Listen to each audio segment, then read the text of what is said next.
Hey guys, welcome back to SRE.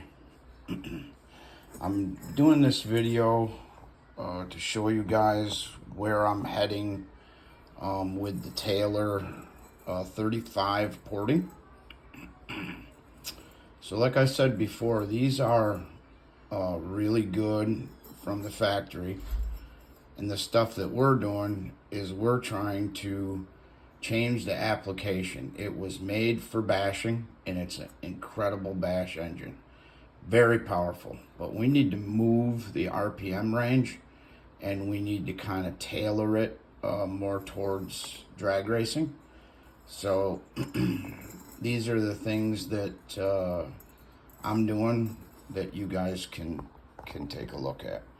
So first thing I noticed between the V2 and the V1 here is that he widened the transfer ports casting.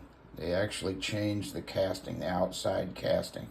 See how that transfer port outside wall is past the mating surface? See how on that it's not? So he gave you more room to do porting. So both sides. Now, one side of this cylinder is different than the other. See how deep that side's main transfer is? See how shallow that one is? That's due to a casting between the casting is a little thin here than it is on that side. So, but you got to try and even up the transfers as much as humanly possible. So that's a good place to start. Now I'm accentuating some of the stuff. I dropped the cylinder wall here to help the charge get over and into the transfer port by the main transfer. We're going to be on that on drag racing all the time. The velocity is up in the engine because the RPMs are up all the time. So you can make this have a little bigger volume because you need it. Velocity isn't quite as important. It is, but you just need to move it. Now, you can see how I've arced the outside wall extensively. I mean, that is really arced and bringing it right smooth transition right into the top. Of course, the bottom in the video, this wall right here, the top of that transfer, those are going right around like a half circle, like that, right out. So the charge comes out of the bottom of the piston, around here, down around, and comes out there, right? So you want it to arc out and go. Now you got to point these where you want the charge to go.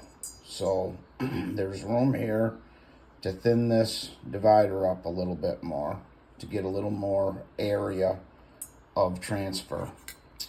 So that's what I've started with so far. And you got to go real slow and easy on these cylinders because you got to make improvements. You can't go backwards. So you don't want to make a mistake. Very, very, very. Now on the intake, they have his adapter to run a bigger carburetor, the intake to run a bigger carb.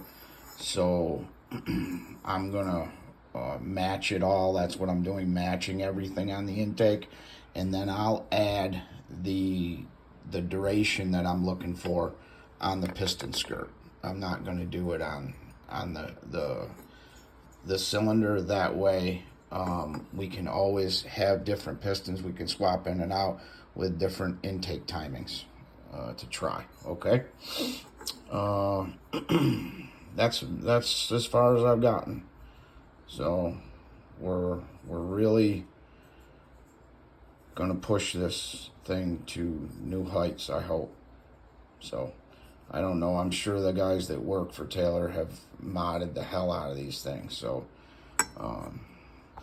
now the next thing after that's ported, the next thing will be installing the crank, the new bigger crankshaft, and then we'll move on to combustion chamber, getting the cylinder picked up and getting the chamber where we want it, and the volume where we want it on the chamber. Okay guys, This is SRE quick video. Show you how we're moving forward. All right.